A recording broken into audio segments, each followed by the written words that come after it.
moi, je suis arrivé il y a 4 mois à la SPL Innova Aménagement, donc qui est le bras armé opérationnel du Sicoval pour la mise en œuvre de l'opération. J'ai remplacé Maxime Périssé, vous avez peut-être croisé ou rencontré. Voilà. Et pour mon parcours ou ce que je fais, on va dire que de formation, je suis paysagiste urbaniste et j'ai travaillé avant en entreprise de travaux, en maîtrise d'œuvre et un petit peu en développement immobilier privé. Impeccable. Donc on s'est dit que pour faire une petite mise à jour un peu exhaustive, on avait 4 points principaux à voir. D'abord le scénario d'aménagement, le projet, en fait le plan masse, où on en est, qu'est-ce qu'il en est aujourd'hui et qu'est-ce qu'il est devenu. Les avancées du programme démonstrateur ville durable, puisque le projet du Rivel, il a été retenu par la Banque des Territoires dans le cadre de l'appel à manifestation d'intérêt, donc démonstrateur ville durable. Et dans ce cadre-là, nous sommes dans une phase qui s'appelle la phase d'incubation. On la termine. Et cette phase d'incubation, elle vise à mettre en exergue un certain nombre de sujets et de thématiques relatifs à la notion de ville durable autour du projet et qui vont permettre en fait d'améliorer le projet sous plein d'angles différents. Et donc, je vais vous présenter un petit peu les différentes études qu'on a fait jusqu'à présent. J'irai pas trop dans le détail parce qu'il y en a probablement plus d'une cinquantaine, mais en tout cas, je vous présenterai les grandes thématiques de ce programme. Un petit focus sur l'environnement et l'énergie, qui sont deux thématiques qui sont réellement au cœur du projet, et qui font, on va dire, vraiment le parti pris et le fil rouge du développement de l'opération, avec des avancées récentes sur la partie énergie que je vous présenterai également un petit peu, et de nouvelles, on va dire, de nouvelles ambitions sur la partie intégration végétale et biodiversité dans le projet, qui font écho au plan guide, mais que je vous redétaillerai un petit peu plus loin. Et enfin, un point qui concerne un peu plus l'actualité récente et à venir, on va dire sur la dernière partie de l'année, sur la préparation du lancement commercial, puisque ça y est, on arrive au bout, entre guillemets, de la phase réalisation et préparation, on va dire, à la commercialisation sur la première phase de l'opération, même si on prépare les suivantes, bien entendu. Et donc, la concrétisation de tout ça, c'est qu'on va bientôt pouvoir commencer à commercialiser les fonciers. Je vous ai remis un petit focus sur la localisation, donc je pense que je vous apprends rien, c'est limite plus utile pour moi que pour vous. Mais ce qui est important, c'est donc la proximité, bien entendu, au périphérique toulousain. Je fais le lien avec la commercialisation, on a un certain nombre de contacts avec des entreprises locales qui valorisent vraiment ce point-là. Le fait de pas être loin de l'agglomération toulousaine avec l'échangeur de Montgiscard qui est juste à côté. Le fait également d'avoir la proximité des pôles économiques de Castelnaudary, de Carcassonne, on voit même des sociétés qui commencent à rayonner jusqu'ici. Et de manière générale, on a également deux gares, alors pas seulement la gare de Baziège, mais également la gare de Mont-Laur, qui est juste plutôt vers l'ouest, à Mhm. la limite, enfin un petit peu après la limite de la ZAC, qui est également très à proximité. Donc ça forme deux dessertes locales au niveau TER, deux haltes ferroviaires qui sont quand même très intéressantes par rapport au développement de la ZAC. D'ailleurs, on a eu un point récemment et on va en avoir un demain avec la région sur la manière dont on peut renforcer les maillages pour aller vers ces deux haltes, notamment les maillages doux. Pardon, Ouais, juste une question. Le foncier s'est réparti sur deux communes, c'est ça? oui, Sur Baziège et et Montgiscard. Giscard. C'est ça, à cheval sur deux communes. Opérationnellement parlant, alors je vous le montrerai sur la carte, mais les phases 1 et 2 sont sur Montgiscard et la phase 3 est sur Baziège. Quelques chiffres clés, donc c'est des données qui sont toutes fraîches, toutes à jour. On a donc en objectif de surface de plancher, on est à 306 000 mètres carrés sur l'ensemble de la ZAC, donc l'entièreté des trois phases. Ça concerne pas seulement la phase 1, hein, mais vraiment toutes les phases. Les chiffres clés sur les hectares, je vais vous les expliquer. Donc, on a sur les 110 hectares de la ZAC, ça c'est sûrement un chiffre que vous avez déjà à peu près en tête. On a plus de 45 hectares d'espace public végétalisé, de voies douces et de lieux favorables à la biodiversité. À l'intérieur de ces zones, vous avez des zones de compensation écologique, puisque dans le cadre de la création de la ZAC, il y a des zones qui ont été dédiées à la compensation écologique par rapport à certaines espèces, faune et flore. Et donc, une partie s'y trouve notamment le long du Rivel, puisque c'est un cours d'eau et un milieu propice au développement des espèces. Et dans ces espaces publics, il y a également tout ce qui est lié aux voies douces et aux mobilités à l'intérieur de la ZAC, qu'on a récemment retravaillé, que je vous présenterai après. Ça représente environ 40 lots à commercialiser sur l'ensemble des 3 phases, sachant que la première phase représente entre 3 et 6, 7 lots, grosso modo, si je peux faire un premier ratio.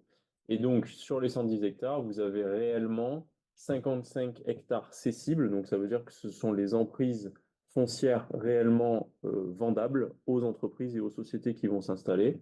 Et il faut rajouter à ça 5 hectares de lots qu'on appelle en participation, qui sont des fonciers qui sont à l'intérieur du périmètre de la ZAC, qui ne sont pas sous maîtrise foncière publique, qui sont des fonciers privés, mais dont les propriétaires vont se séparer à horizon 2 ans, 3 ans, 5 ans, 10 ans.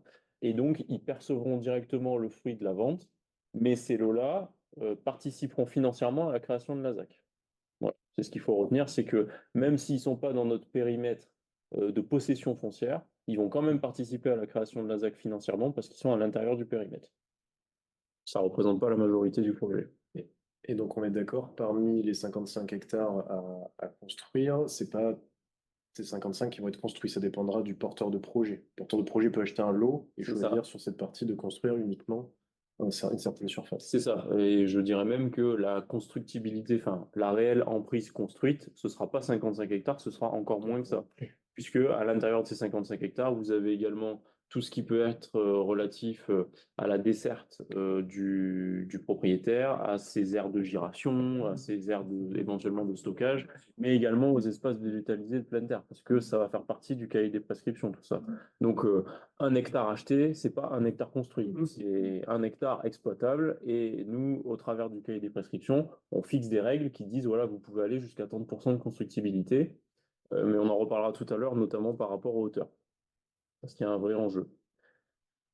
Je refais un focus sur l'évolution des scénarios. Faut pas hésiter à m'arrêter. Je vais être un peu moins performant sur les premiers scénarios parce que j'étais pas arrivé. En tout cas, j'ai un peu l'historique, mais c'était surtout pour vous montrer l'évolution où finalement on est passé d'une composition qu'on pourrait qualifier de traditionnelle, mais dans l'idée de dire que finalement on réduit au maximum les espaces publics, on vient augmenter au maximum la surface cessible. À ce moment-là, la surface cessible, vous voyez, c'est 68% de la ZAC, c'est 75 hectares. Donc finalement, à ce moment-là du projet, on est dans un schéma où on va chercher à limiter les emprises foncières euh, publiques et maximiser les emprises foncières privées et constructibles. Mais ce qu'on remarque également, c'est que finalement, l'emprise des bâtiments par rapport aux dimensions des parcelles, elle n'est pas si importante que ça. Et donc, à l'intérieur des parcelles privées, on se retrouve avec de grands espaces végétalisés et on commence forcément à se poser un peu la question de la gestion. Jérémy, Oui. une question. La phase 1 et la phase 2, elle est où là-bas? Exactement. Alors, la phase 1, c'est le carré qui est ici. D'accord. Ça, c'est la phase 1. Donc ça n'a pas changé entre les différents scénarios. D'accord, c'est un écran tactile. Ah, l'écran est tactile. Et la phase 2, donc je n'appuie pas. La phase 2, elle est là. D'accord. Celle-là, juste ici. Et en fait, la limite de la phase 2, bah, c'est la commune oui. sur Giscard. En fait, Ah oui, c'est Rivelle. Vous voulez. Et ensuite, la phase 3, c'est tout ce qui est de ce côté. D'accord. Ok. Juste une question, les différents scénarios sont sur la même... Emprise foncière, toujours. Ouais. Toujours la même base. Ce qu'on a retravaillé, c'est uniquement ce qui se passe à l'intérieur. Donc, ce scénario n'a pas été choisi. Là, on Ce passe au scénario, ouais, n'a pas été retenu. Le deuxième scénario, c'est de manière générale, avec la mise en avant des enjeux de biodiversité du site par rapport à la présence du Rivel, mais aussi par rapport au maillage territorial des trames vertes et bleues, c'est de dire, bon, bah, finalement, notre projet, il est bien, mais il faut qu'on rajoute davantage d'ambition écologique. Donc, en première approche, notamment vis-à-vis de la végétalisation, on se dit que vu qu'il y a de la place à l'intérieur des parcelles, bah, finalement, ces parcelles, elles peuvent être ce support. Mais très rapidement, on voit que les constantes sont les mêmes, hein. On est toujours sur 75 hectares de surface cessible, ça n'a pas changé. Mais on se rend compte d'une chose, c'est que finalement, poser l'ambition écologique à l'intérieur des parcelles, ça veut dire qu'on remet cette ambition entre les mains du privé. C'est ce que ça veut dire. Même si on impose et on prescrit des choses, bah, c'est aussi, ça questionne. Et ça nous amène au scénario 3. Finalement, le scénario 3, il ajoute, il met en avant ça, c'est la déduction de 15 hectares de la surface cessible. Donc on était à 75 et on repasse sur nos 60. Donc la base que je vous ai présentée, 55 plus 5. D'accord. Qu'est-ce qui se passe à ce moment-là? Tous les espaces que vous voyez en violet, qui étaient des trames écologiques qui ont été dessinés par nos paysagistes, urbanistes, finalement on se dit, OK, donc maintenant qu'on a cette ambition, on a envie de pérenniser cette ambition-là, et plutôt que de dire que c'est le lot privé qui supporte cette partie-là, eh bien, on va retravailler ces espaces pour créer davantage d'espaces publics. Ça va nous permettre de créer des espaces de partage comme à cet endroit-là, sur la parcelle 212-213, où on envisage par exemple du stationnement. Sur la 204-205, les études de fouilles archéologiques ont mis en avant qu'il y avait un patrimoine passé à cet endroit-là. Bah, très bien, gardons cet espace, essayons de le mettre en valeur. Donc c'est revenu dans les espaces publics. Et d'un autre côté, ben, on va créer des lanières, en fait, tout autour des lots. Vous voyez ces bandes violettes là, qui viennent un peu serpenter.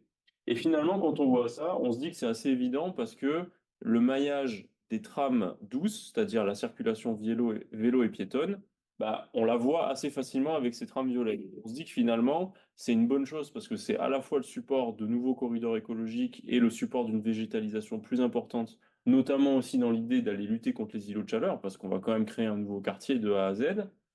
Mais c'est aussi l'opportunité de dire, ah ben là, on va pouvoir renforcer nos maillages. Quand on est à l'intérieur de la ZAC, on va essayer d'éviter quand même de se dire qu'on va encore réutiliser la voiture pour aller chercher des services, avec l'idée de réintégrer avec ces espaces publics, ces espaces de partage, une centralité active qui va venir un petit peu renforcer le côté service et activité de la ZAC, même en dehors des heures de travail qu'on retrouve du lundi au vendredi. Ça a un impact sur les coûts de la collectivité, en fait, puisque si on sort ces parties-là Ouais. du privé, ça veut Oui. dire que c'est à la charge de la Oui, collectivité, hein. oui, l'investissement déjà, assurément. Donc ça, c'est quelque chose qui a été retravaillé dans les bilans. Mais finalement, on va se rendre compte d'une autre chose, c'est que ce qui se passe, c'est que là, on a quand même perdu 15 hectares de ces cibles. Donc ça veut dire qu'on a perdu de la constructibilité.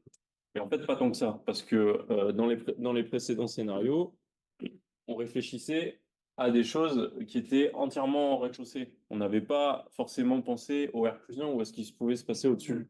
Donc finalement, on passe d'une SDP de 280 000 à 287.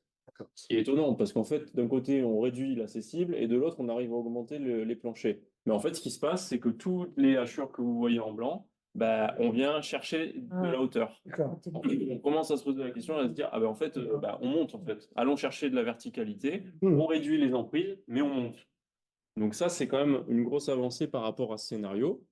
Et une fois qu'on a eu cette base qui est finalement assez récente, hein, qui doit avoir, quand je suis arrivé, ça commençait, c'est une base qui était en train d'être dessinée, donc ça a 4-5 mois. Finalement, on vient, par le biais du démonstrateur ville durable, apporter une thématique spécifique, une étude sur une thématique spécifique, en l'occurrence les champs électromagnétiques. Pourquoi les champs électromagnétiques? Parce qu'on a la ligne très haute tension qui passe ici. Donc vous voyez que les bâtiments, bon, finalement, sont implantés. On a des bâtiments contre, on n'en a pas trop en dessous, mais bon, elles passent un peu de manière inaperçue. Et une des études du démonstrateur ville durable, bah, ça va nous faire réfléchir sur la partie ligne très haute tension. Aujourd'hui, dans la réglementation, dans la loi, il n'y a rien qui nous impose ou qui nous interdise de faire des choses, de construire autour, en dessous, à côté d'une ligne très haute tension. Si ce n'est, voilà, tout ce qui est relatif au niveau de charge, c'est-à-dire que les câbles, à un moment donné, ils montent, ils descendent, donc il y a un point bas à respecter, donc on ne peut pas forcément créer des étages sur les bâtiments qui sont en dessous. Mais on pose quand même la question du champ électromagnétique, de sa prise en compte et de l'impact sur l'humain, en fait. Ce qui ressort avec l'ANSES et l'ARS, c'est que, et c'est plutôt avéré hein, par les études, c'est que les enfants, les personnes des établissements sensibles sont plutôt sujettes au champ électromagnétique. Bon, par chance, notre programmation, c'est pas trop ce scope-là. On n'a pas d'établissement hospitalier, on n'a pas d'école, on n'a pas ce genre d'équipement sur la ZAC. Donc finalement, c'est assez intéressant de voir qu'on n'est pas forcément soumis à tout ça.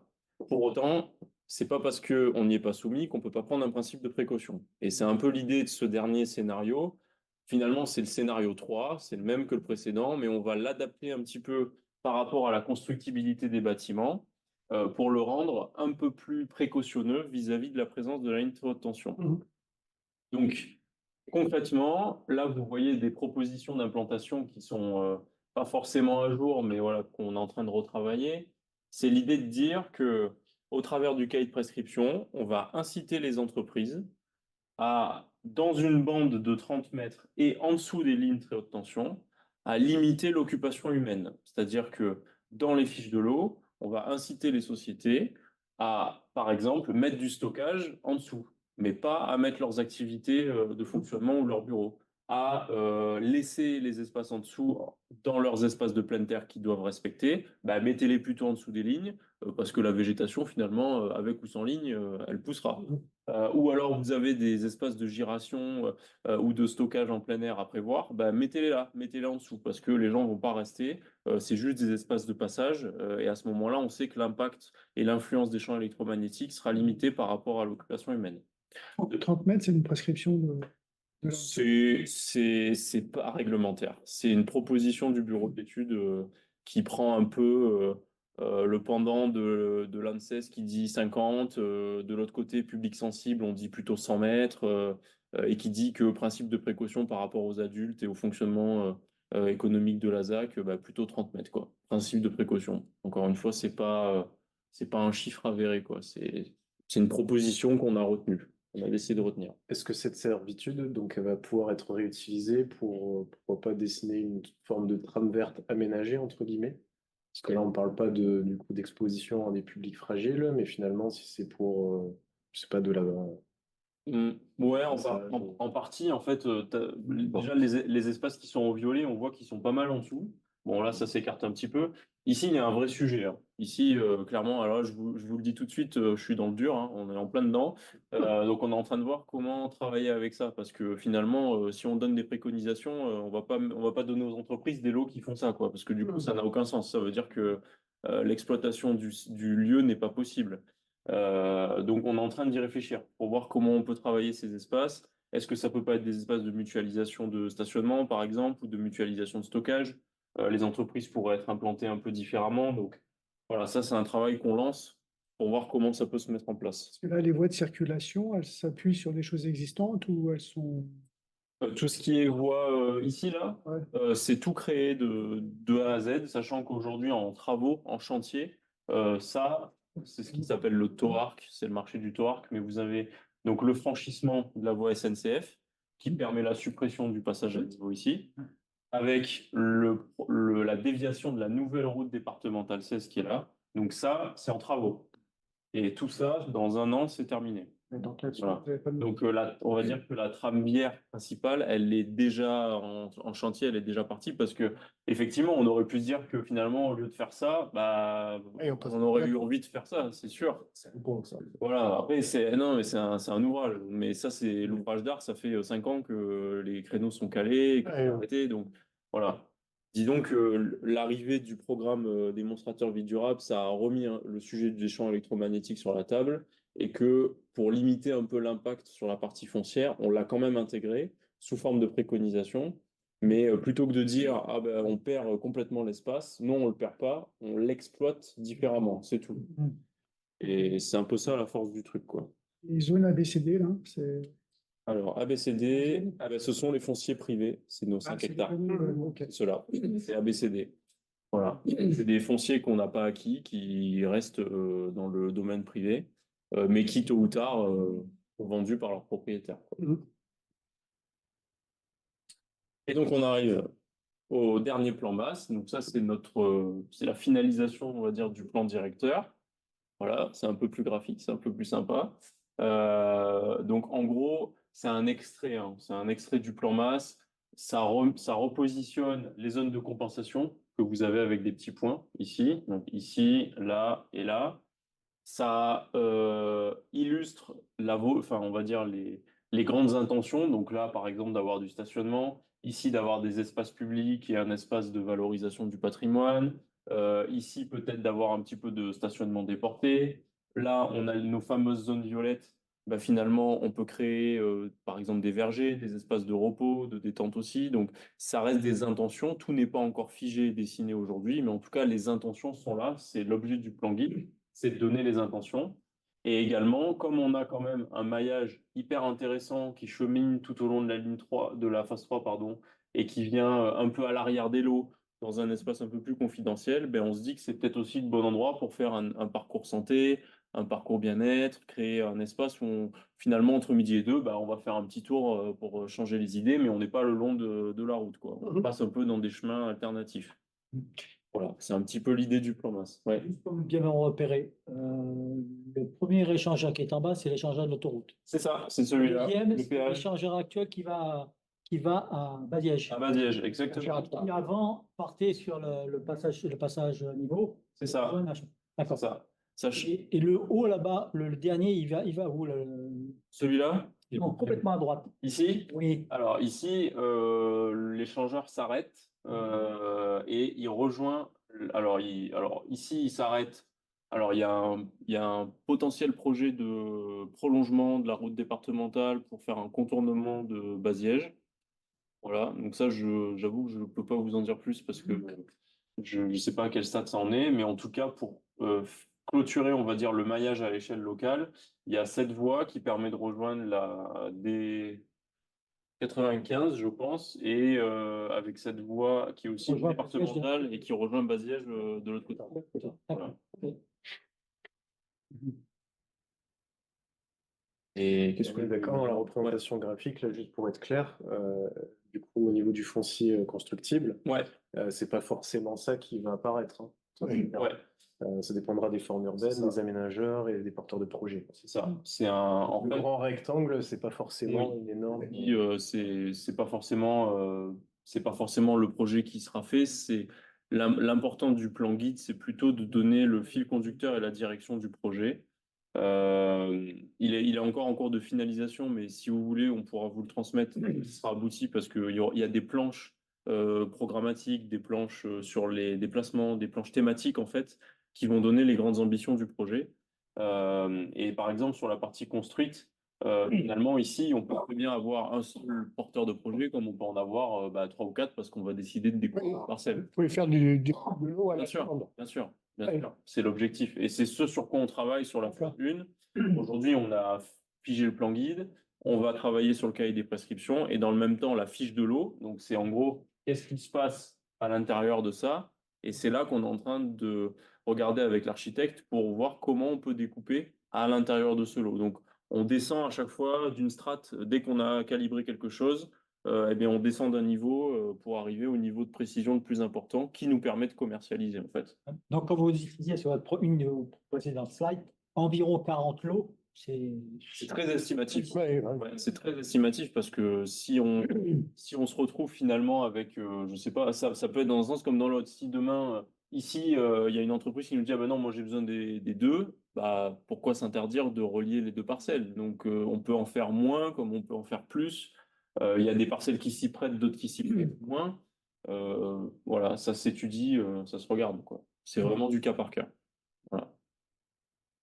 Mais ce qui est plus important que le nombre de lots, c'est les mètres carrés. En fait, ce qu'il faut retenir, c'est 300 000 mètres carrés SDP, qui est 40 lots ou 15 lots, ça reste l'objectif. Et c'est un objectif qui est à la fois en conformité avec les documents de création de la ZAC, hein, qui sont des documents réglementaires, mais également avec la partie financière et économique du bilan d'opération, où voilà, on a besoin d'atteindre ces 300 000 mètres carrés de toute façon.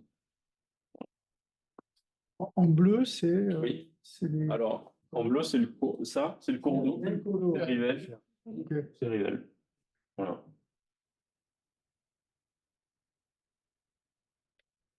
Et l'impact Oui, oui, l'impact sur les agriculteurs autour, là. oui. Par rapport à Les l'implantation champs, du ouais, je sais projet. pas, est-ce qu'il y a, ça pose des. Euh, Il y en a qui se retrouvent avec des parcelles de chaque côté ou... Alors, il y a des sujets de servitude, de passage. C'est des choses qui sont à l'étude parce que du coup, forcément, en faisant un découpage, il y a certaines parcelles qui ont pu être isolées. Alors pour l'instant, physiquement, c'est pas forcément le cas parce que le plan guide tel que vous le voyez, ça c'est le plan guide, bah, c'est ce qui va se faire, ce qui sera fini peut-être en 2035 ou en 2037, quoi. Donc aujourd'hui, c'est pas forcément le cas, mais pour l'instant, les parcelles sont plutôt accessibles. C'est plutôt à partir de la phase 2 où on va commencer à avoir une constructibilité importante, où voilà, il faut regarder un petit peu les passages et les dessertes. Mais bon, de manière générale, le maillage des voies agricoles est quand même assez important, donc les accès se feront et se feront toujours. Ça, c'est sûr. À la suite du questionnement de Xavier, moi j'ai deux questions supplémentaires. Quand on se rappelle que le maire de Montgiscard, une question politique d'abord, le maire de Montgiscard, il était président d'un syndicat d'agriculteurs à une certaine époque. Est-ce que pendant toute l'élaboration, il n'a pas dû manger son chapeau?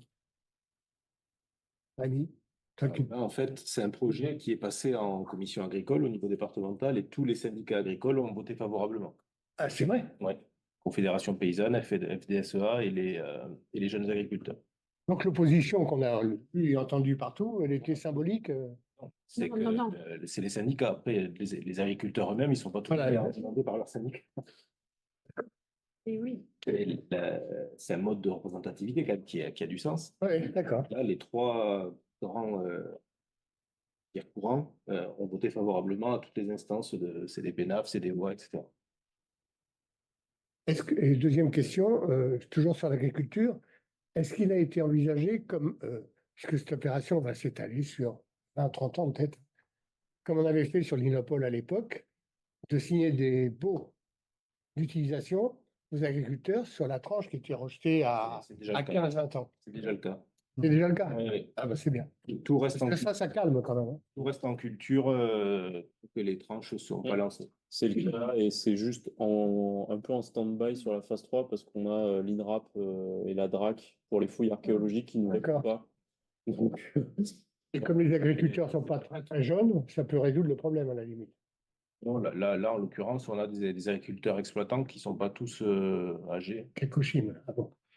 La population globalement agricole, elle vieillit, c'est sûr. Ouais. Mais là, sur ce secteur, en termes d'exploitants, on en a pour plusieurs années encore le largement. Ok. Et c'est vrai que sur la phase 3, on est parti là sur du fauchage parce que oui, Archéo n'arrive pas à les faire déclencher par les services de l'État. Ouais. Donc la grille, eh ben, il a perdu une saison, mais normalement, il a toutes celles qui suivent. Et la gare, là, alors, la gare de Baziège, Elle est loin. elle est hors écran. Elle est très loin. Et la gare de la halte ferroviaire de Mont-Laure, alors, elle est hors écran, mais elle est quand même juste là. Non, elle n'est pas très loin. Et donc, sur les liaisons douces, justement, donc là, on les voit. Il y a cette liaison-là. En fait, là, il y a un petit franchissement, un petit pont sur le Rivel qui est prévu. Et ça passe juste à côté de la zone de compensation, puisque les zones de compensation, je ne sais pas si vous savez, mais c'est inaccessible, hein, c'est chasse gardée. Hein, pendant 50 ans, Ah oui. personne n'y passe, quoi, sauf pour la gestion. Voilà, mais c'est très encadré. Donc, je n'ai même pas le droit, concrètement, de faire passer un chemin dans la zone de compensation. Je ne peux pas. Voilà. Ça m'aurait arrangé, mais je peux pas. Donc voilà, on passe vraiment à côté et on ouvre ici la perspective sur une future liaison avec la gare de Baziège, mais c'est pas la plus proche. La plus proche, c'est celle de Mont-Laure, en fait. Et donc là, vous voyez le trait jaune, alors on le voit pas très bien, mais donc la liaison douce qui file comme ça et qui longe la voie de chemin de fer. Et donc ici, dans la ZAC, on va essayer de travailler, parce que ça aussi, c'est une zone de compensation. Donc on va essayer de travailler de manière à ménager, on va dire, une bande de 3 mètres tout le long de la ZAC et le long de la voie ferroviaire pour présager la future liaison douce. Parce que aujourd'hui, les champs qui sont ici, forcément, sont sous maîtrise privée. La SNCF aurait des emprises potentiellement de plusieurs mètres, voire 20 mètres le long de ces voies, donc il pourrait y avoir peut-être une discussion qui s'ouvre avec eux, même si avec le projet de LGV, j'ai cru comprendre que c'était pas forcément évident, parce qu'il y a beaucoup de choses qui se croisent. En tout cas, au niveau de la ZAC, et c'est ce qui est aussi un peu frustrant, c'est que finalement, nous, notre périmètre, bah, il s'arrête, et quand on s'arrête, bah, malheureusement, nous, après, on peut plus agir, quoi. Par contre, à l'intérieur, on peut tout préparer et faire en sorte que dès qu'il y a feu vert de l'autre côté, bah, tout soit prêt dès le départ et qu'on puisse faire la liaison, quoi. Et une halte intermédiaire entre les deux? C'est abandonné ou pas? Justement, on voit la région prochainement sur ce sujet, mais C'est une négociation sur la halte intermédiaire qui n'est pas dans le cadre de la ZAC du Rivel directement. C'est pour ça que Jérémy n'est pas à la manœuvre là-dessus. D'accord. C'est qui est dans le cadre du CERM. Ah, d'accord, ouais. Ok. Ok. Et oui, c'est prévu. Alors, le problème qu'on a, c'est Maître. où la mettre, c'est pas tant ça le problème. C'est est-ce que c'est au détriment d'une des deux autres dessertes? Et ça, on ne sait pas tout à fait encore. J'ai pas entendu dans le cadre de. Du, Bien. du, Est-ce que ça vers serait au métropolitain. détriment? Ah oui, ok. C'est-à-dire, est-ce qu'on en... Dans l'étoile. Service Express. Voilà. Renault. Ouais. Et dans le cadre du RER métropolitain, il risque d'y avoir peut-être des réserves foncières pour doubler les voies SNCF. Si on Alors, permet une- sur cette Mais- branche-là, les discussions qu'il y a aujourd'hui sur le RER métropolitain, c'est pas tant un doublement. Ouais. C'est plutôt d'envisager qu'il ne rentre pas dans Toulouse et qu'il s'arrête au métro. Attends. Donc, il n'y aurait pas. Ah, Ça serait une connexion au terminus du métro plutôt que d'avoir besoin de le rentrer dans Toulouse. Et là, il faudrait un doublement des voies. En fait. Oui, et ça, les gens aiment un tableau. Oui. La discussion est à ce niveau-là, mais c'est assez compliqué. Les études, enfin, les réflexions avancent pas mal. On a une référente au niveau de la préfecture qui a été nommée pour avancer sur ce sujet-là et ça discute bien. Et c'est une grosse discussion sur le financement entre Tisséo et la région. Voilà. Cette partie-là, elle est pas, et en ce moment, elle n'est pas discutable. L'actualité, elle est plus compliquée. Enfin, quoi qu'il en soit, le problème, c'est de prévoir les hypothèses les plus maximalistes en termes d'emprise. Bernard, il vaut mieux. oui, c'est l'objectif. C'est l'objectif. La deuxième. Comme les emprises autour de la voie ferrée, c'est essentiellement la phase 2, on a encore un petit peu de temps pour revenir, même si demain, au pire des cas, pour X ou Y raison, il faut qu'on se recule par rapport au lot, bon, bah, on peut encore le faire, on pourra le faire. Mais il me semble que les emprises sont déjà, enfin, on est déjà mis très sérieusement à distance des emprises des voies, hein. Voilà sur le plan. Là, juste Oui. une question. Vous parlez d'une centralité tout à l'heure, Oui. je m'ai entendu. Oui. Mais c'est-à-dire centralité pour les acteurs qui vont y travailler, les restaurants, des trucs comme ça. Oui, des services, des Les commerces, services, d'accord. mais pas que pour ceux qui travaillent sur place, hein. Mais le soir, il n'y aura personne, là, hein. Alors le soir, oui, il y aura personne. Après, à nous de trouver les usages aussi. On va y revenir sur les programmes, mais il y a peut-être quelques petits programmes comme par exemple des espaces, des tiers-lieux ou des espaces de sport loisirs qui pourraient eux activer un peu le soir la ZAC et donc permettre que les restaurants et commerces justement ferment pas à midi, quoi. Qu'il y ait des continuités. Aujourd'hui, tout ça, c'est plutôt écrit en tant que principe et volonté. C'est pas encore dessiné et mis en œuvre, mais ça va venir. Quand même des porteurs de projets qui viennent avec Ils sont intéressés. ce type de propositions aujourd'hui. Ouais. Ah oui. Donc, un petit point sur le programme démonstrateur vie durable.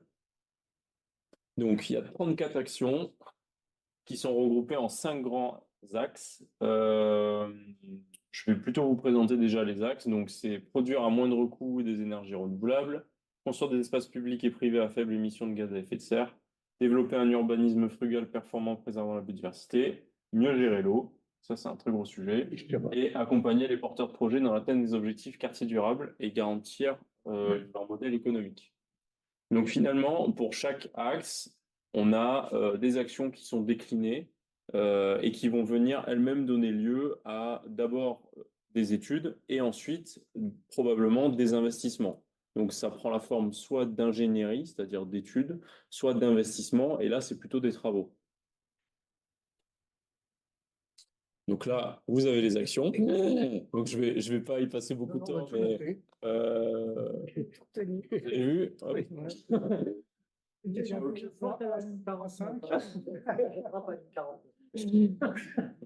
J'en ai juste mis quelques-unes parce que c'est un peu les plus récentes qui sont assez intéressantes. Donc, vous voyez, vous aviez l'analyse des champs électromagnétiques. Voilà, c'était une étude qui a été faite par Exem. Donc, c'est le site des champs de la ligne de haute tension. Et c'était accompagné avec l'étude Medieco, qui était une expertise santé quartier durable. Donc, c'était dans une démarche qu'on appelle UFS, urbanisme favorable à la santé. Et donc, c'est un prisme d'approche qui met en avant les différents déterminants de santé et de bien-être qu'on doit retrouver au sein d'un aménagement pour qu'on estime que le lieu est agréable à vivre et que voilà, les conditions de santé soient réunies. On a eu, par exemple, qui était intéressante aussi, bah, une étude sur la réutilisation des eaux usées avec Ecofilae. Donc, c'est une étude de la faisabilité technique et économique donc la REUT, c'est son petit nom, et du réemploi des eaux pluviales, de toiture et d'eau grise. On vient d'avoir récemment la restitution. Donc voilà, c'est des études, ça engage des complexités assez importantes, hein, voilà. Mais en tout cas, ce qui est intéressant, c'est que on a de la matière, c'est-à-dire qu'avec toutes ces études, on est capable d'estimer, de chiffrer, de dire combien ça peut nous coûter, quels seront les bénéfices aussi pour nous, pour l'agglo, pour les porteurs de projets, parce que ça reste une zone d'activité et il faut qu'on puisse attirer. Et aujourd'hui, la réutilisation des eaux usées, ça peut aussi être un argument en faveur des sociétés d'avoir de l'eau un peu différente et ça peut rentrer dans leur stratégie RSE, enfin, ça a plein d'impacts différents. On a eu Une par question, Indigo. justement, la Oui. différence entre les deux. Alors, ça, c'est vraiment les eaux usées, c'est-à-dire le réemploi des eaux de toiture, des eaux pluviales et des eaux grises, c'est-à-dire les eaux de douche essentiellement. Et vous avez Indigo, il y a aussi les autres process, des industries. Ça, c'est encore un truc très particulier. Et là, on rentre dans des grosses complexités parce que, en fonction du process des industries, il faut que l'eau soit claire ou pas. Enfin, bon, c'est encore d'autres sujets. Mais ce qui est intéressant, c'est qu'on a un porteur de projet, par exemple, qui, lui, réutilise ses eaux. Il le fait à son échelle, hein. Il le fait pas, il le fait tout seul. Mais lui, il nous a dit, moi, dans mon process, je réutilise mes autres process quasiment à 80%. Je les recycle, je les traite sur place. Voilà. Et en bouteille, et je la rends. Et Indigo, donc la réutilisation de l'eau à la parcelle, c'est uniquement pour la réutilisation des eaux pluviales à la parcelle. Et donc, c'est des usages qui vont plutôt se limiter aux sanitaires, aux eaux qui peuvent permettre de, par exemple, faire des machines à laver. Alors, la réglementation en France est ultra stricte hein, sur la réutilisation des eaux. Donc, l'arrosage, ça peut servir à arroser les espaces végétalisés. Et surtout, l'intérêt de la réutilisation de l'eau à la parcelle, c'est de l'infiltrer au plus proche de là où elle tombe, c'est-à-dire que si elle tombe à l'endroit de la parcelle, le mieux c'est qu'elle y reste et qu'elle ne parte pas dans les réseaux et qu'elle soit évacuée. Monter la nappe. Donc vous voyez, il y a aussi avec toutes ces études, il y a des paradigmes qui se mettent aussi un peu en avant, c'est-à-dire de dire d'un côté, on a envie de dire augmentons la constructibilité peut-être pour favoriser une réduction des emprises, une densité importante, mais d'un autre, il faut quand même qu'on arrive à infiltrer. Donc c'est des équilibres, c'est un jeu d'équilibrisme, hein, les opérations. Donc il faut trouver les bons équilibres. Juste une question, parce que c'est un sujet Ouais. dont on a souvent parlé. Est-ce qu'il y a une discussion, par exemple, avec les agriculteurs autour, sur comme pour eux, pour stocker l'eau éventuellement, pour une utilisation agricole? Les méga bassines. Allez. Non, mais c'est un sujet dont on entend souvent parler. Ouais, sur le. Nous, on a regardé un petit peu comment ça fonctionnait au niveau du territoire du Sicoval. On est à 2% d'irrigation au niveau du Sicoval, donc il n'y a pas de besoin d'eau sur notre territoire.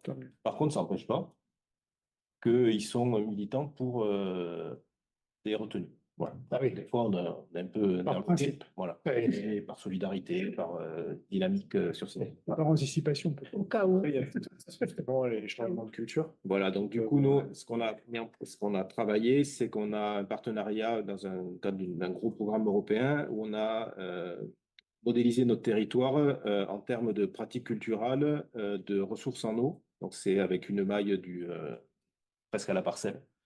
On sait dire sur les 50 prochaines années, avec des précisions qui sont différentes, mais quel est l'impact, comment va se comporter la ressource en eau de manière assez précise, parce qu'on a peu de ressources sur notre territoire, donc on fonctionne beaucoup avec l'eau de pluie.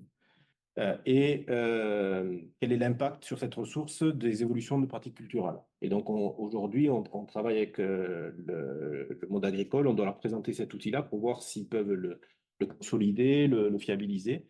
Donc c'est un travail qui est mené au niveau européen où l'Europe finance un programme avec des données satellitaires, enfin un peu d'intelligence artificielle pour faire des simulations, où ils étudient les îlots de chaleur en zone urbaine, le comportement des grandes cultures au niveau de changement climatique, les incendies, enfin plein de catastrophes, on va dire, liées au changement climatique. Et donc, ils ont choisi des territoires expérimentaux et nous, on est le territoire expérimental sur la partie agricole, grande culture.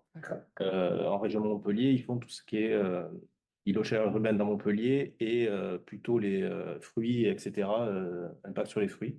En Grèce, il y a un endroit où c'est sur le recul du trait de côte, il y a d'autres endroits où c'est sur les incendies, etc. Donc, on a des outils aujourd'hui de simulation qui sont assez puissants. Et en effet, la vraie solution pour notre territoire, c'est une adaptation des pratiques culturelles D'accord.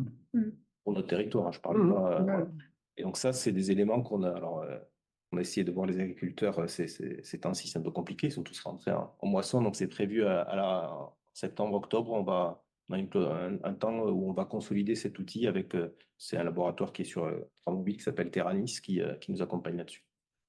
Est-ce qu'on a une idée déjà un peu du type de culture qui potentiellement pourrait arriver? Oui, oui, en fait, ils ont fait tourner des simulations avec du pois chiche, de la lentille, enfin, voilà. Et puis d'autres simulations avec du blé, mais avec des essences différentes. Voilà. Il y a des simulations, mais après, ça reste du travail, on va dire, de bureau. Il faut le confronter à des pratiques, à des possibilités. Donc, c'est cette étape-là qui manque. C'est un travail qui est sur 1 an et demi. Ça fait 6 mois qu'ils ont commencé sur l'accumulation de données, le fait de les faire tourner, de les modéliser. Et là, maintenant, il y a une étape de consolidation et de retravail de cet outil-là. Parce que ça fait quand même une réelle évolution, quoi, hein, Oui, pour certains, ils l'ont quand même déjà bien engagé. oui. Ouais, ça a commencé, ils le font de manière empirique, sans se rendre compte. Là, l'idée, c'est de voir si on peut consolider ce type d'évolution et les rassurer, parce qu'ils prennent quand même des risques en termes de Et oui. filière, etc. Et à côté de ça, il y a un gros programme au niveau de l'Occitanie qui s'appelle FILEG, qui est un programme de création d'une filière légumineuse. Donc c'est à l'échelle là de régionale. Et donc, et le SICOVAL est une des collectivités membres de ce réseau, justement, pour accompagner cette transition. Alors là, c'est création de filière. On ne parle pas que de la partie production, c'est formation, production, transformation, commercialisation, c'est la totalité. Au-delà de la zone du rivage. Peut-être ensuite évoquer rapidement Transamo, voilà, où on a travaillé sur les mobilités durables justement, et qui eux, par exemple, concrètement, ont pu travailler sur notre plan masse et nous dire, bah voilà, là vous avez fait ça, c'est bien, là vous avez fait ça, c'est pas bien, il faudrait peut-être revoir ça, il faudrait peut-être travailler sur ça, voilà, d'avoir aussi un recensement des offres innovantes de mobilité, voilà, par rapport aux stations vélo, à des véhicules partagés, des véhicules de taille intermédiaire, de savoir aussi comment on pouvait se déplacer à l'intérieur de la ZAC une fois qu'on y était. Ça, c'est des choses importantes. Et peut-être plus dernièrement, voilà, il y a une étude qui, alors ça, c'est en cours pour le coup. C'est une étude sur la palette végétale, justement, ben, on en parlait, une étude sur la palette végétale résiliente et les techniques de plantation. Parce que finalement, une fois qu'on s'est dit qu'on végétalisait, bon, bah, c'est bien, je pense que globalement, on est tous d'accord pour le dire, mais qu'est-ce qu'on plante, quoi? Parce que dans 10 ans, 15 ans, 20 ans, 50 ans, bah, on ne sait pas trop comment ça va tourner l'histoire. Et donc, dans le végétal aussi, bon, je suis paysagiste, donc je peux en parler. Bah, il y a des végétaux qui s'adaptent mieux que d'autres. Il y en a qui y résistent moins bien que d'autres aux épisodes de sécheresse prolongée. Il y a aussi un contexte pédologique au Rivel qui est un sol assez lourd, assez argileux. Donc, il y a des espèces qui le supportent moins que d'autres. Donc déjà, si on plante une espèce dans un sol qui lui correspond pas, mais qu'en plus il y a des épisodes de sécheresse, bah là, je pense que c'est terminé. Donc c'est un peu cette expertise-là qui nous apporte. En plus, bon, l'ONF, pour le coup, avec Végétis, ils gèrent quelques forêts en France, hein, ils connaissent un peu leur sujet.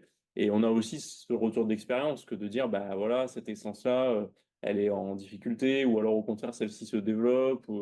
Donc voilà, c'est un peu la confrontation des deux mondes du végétal paysager et de décoration, on va dire, avec le végétal qui a vraiment une résilience et un vrai impact climatique et une durabilité surtout, parce que quand on plante un arbre, même si à l'échelle d'une durée de vie humaine, c'est pas grand-chose, bah, lui, il sera là quand on sera tous partis. Donc il faut qu'on plante le meilleur à cet endroit.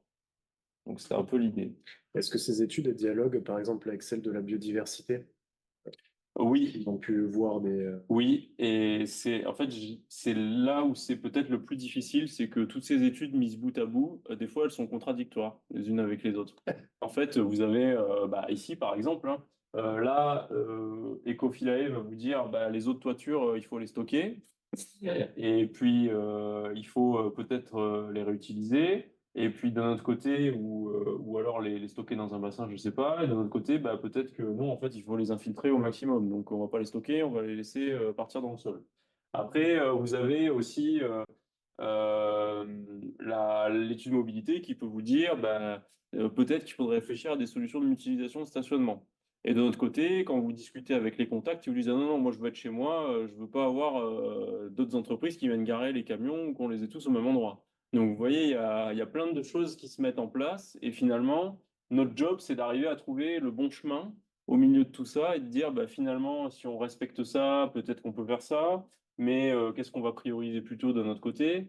Donc oui, ces études, elles dialoguent parce que d'une certaine manière, par exemple, donc tu posais la question sur la biodiversité, la palette végétale. Bah, aujourd'hui, vous avez des espèces qui sont hyper résilientes d'un point de vue climatique, mais qui, d'un point de vue de la biodiversité, c'est nul, quoi. C'est zéro. Voilà, bah, alors on fait quoi? Bah, j'ai pas la réponse, hein. J'en sais rien, hein. Enfin, à notre niveau, ouais, c'est que des compromis. Et quand on vous dit, bah oui, le chêne pubescent, Quercus pubescens, qui est un peu l'emblème local du plateau du Lauragais et de l'Occitanie de manière générale, bah l'ONF vous dit, bah il tiendra pas. Ah, vous êtes là en mode, bah ouais, ok, très bien. Bah, on défigure nos paysages, notre identité, on en laisse pas, on les enlève tous, on les coupe, on fait quoi en fait? Bah, c'est un vrai sujet.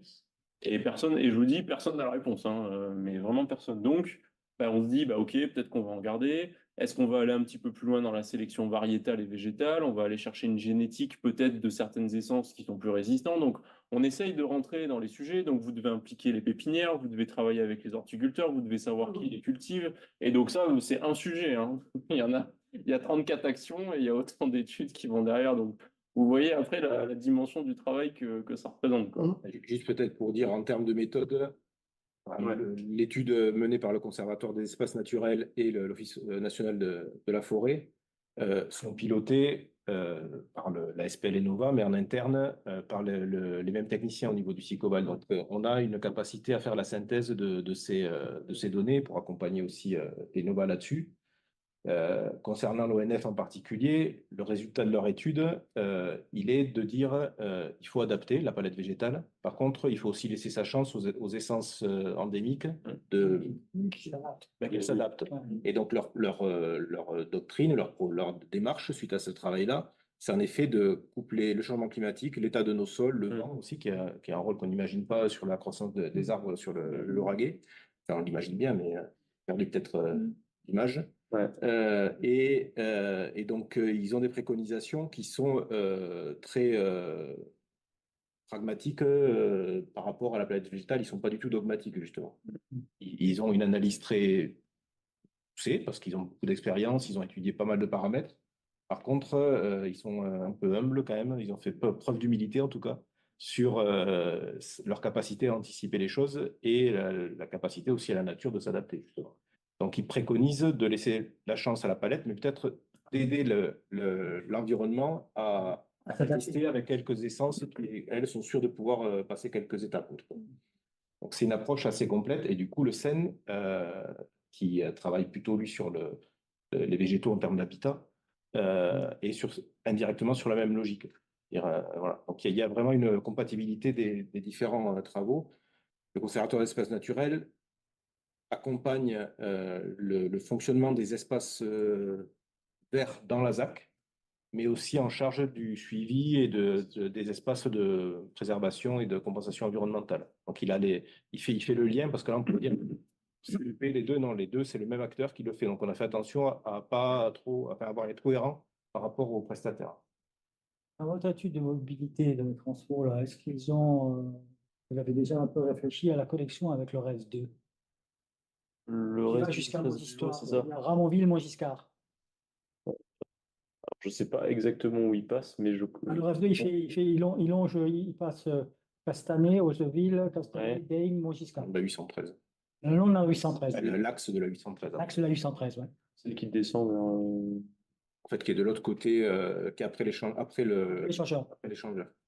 Ah oui, mais c'est pas la connexion avec l'aire de covoiturage, juste. En fait, ça y Oui, c'est ça. Si. Oui. Ils ne l'ont pas travailler cette partie-là parce que c'est travailler au niveau du plan territorial des mobilités décarbonées. C'est une échelle psychobal.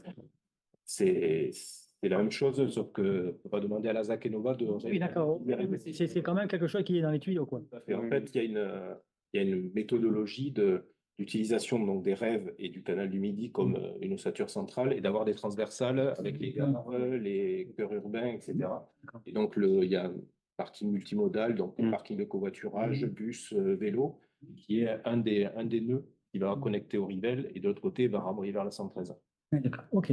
Tout n'est pas résolu parce qu'il y a des passages un peu durs. Je m'en doute un peu, oui, quand même. Pour le stationnement à l'intérieur de la ZAC, je pense. Est-ce qu'il y a une partie qui sera, comme on peut imaginer, mutualisée?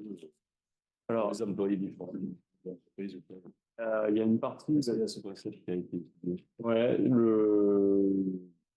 il y a une partie là qui va être plutôt en fonctionnement public, on va dire, par le fait que la centralité, les services, les commerces, donc voilà, tout le monde pourra accéder.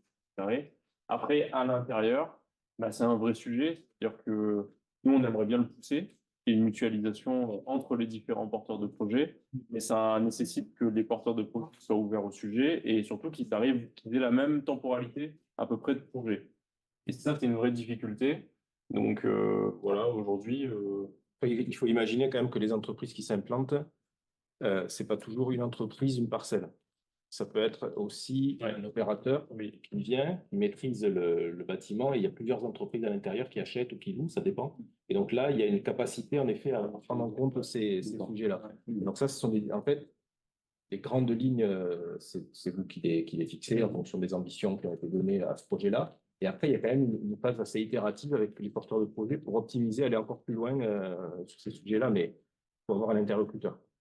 Est-ce que justement, c'est pas plus intéressant d'avoir ce cas de figure pour maîtriser aussi l'évolution, parce qu'il y a des entreprises qui peuvent venir, partir, il peut y avoir une espèce de flexibilité comme ça? ouais, en fait, c'est compliqué parce que c'est à double tranchant parce que avoir cette approche globale, c'est hyper intéressant déjà pour nous parce que c'est facilitateur en termes de gestion. Ça veut dire que je donne un lot, un macro lot à un opérateur et privé et je vais lui imposer des choses, je vais lui dire quelle taille de cellule je veux, qu'est-ce que je veux accueillir comme type d'entreprise et il va se débrouiller pour adapter son projet. Lui, il va mutualiser bah, l'aire de stationnement, l'aire de gération, peut-être les espaces de stockage. Donc, il va y avoir une vraie émulation autour du projet. Mais d'un autre côté, bah, il faut bien que je sois capable aussi de répondre à la petite entreprise, aux besoins spécifiques, ou alors à l'industrie qui veut vraiment, qui a des process, qui a des sécurités, qui a toutes les raisons d'être seul sur sa parcelle. Et donc, il faut que je sois capable de lui répondre aussi. Donc, on ne peut pas faire tout le projet en 100% groupé, on va dire, macro lot. On ne peut pas non plus faire tout le projet en 100% découpé. Mais c'est pas parce qu'on fait beaucoup de découpage qu'on peut pas essayer de trouver des mutualisations si on a plusieurs porteurs de projets qui viennent au même moment, quoi. C'est que les ambitions qui sont imposées aux porteurs de projets qui s'installent sont assez fortes pour les obliger à y réfléchir. Ils ne peuvent pas avancer sereinement s'ils ne se posent pas ces questions-là. On a parlé aussi, enfin on ne l'a pas évoqué là, mais il y a toute une incitation, voire enfin, pas une obligation parce que on ne peut pas aller jusque-là, mais à avoir des bâtiments qui sont mitoyens. C'est-à-dire de ne pas avoir le pavé au milieu avec des espaces verts qui ne servent à rien autour. Donc à optimiser les emprises foncières, ce genre de choses, qui n'est pas tout à fait culturel pour toutes les entreprises. Mais là, c'est les préconisations, l'exigence en termes de consommation d'espace est telle qu'ils sont obligés d'y réfléchir. S'ils ne le font pas, c'est parce qu'il y a peut-être une notion de sécurité, de retrait, explosion, j'en sais rien. Moi, ils ont tous des choses à faire valoir, donc on discute, mais c'est une étape où il faut être un peu plus avec le porteur de projet.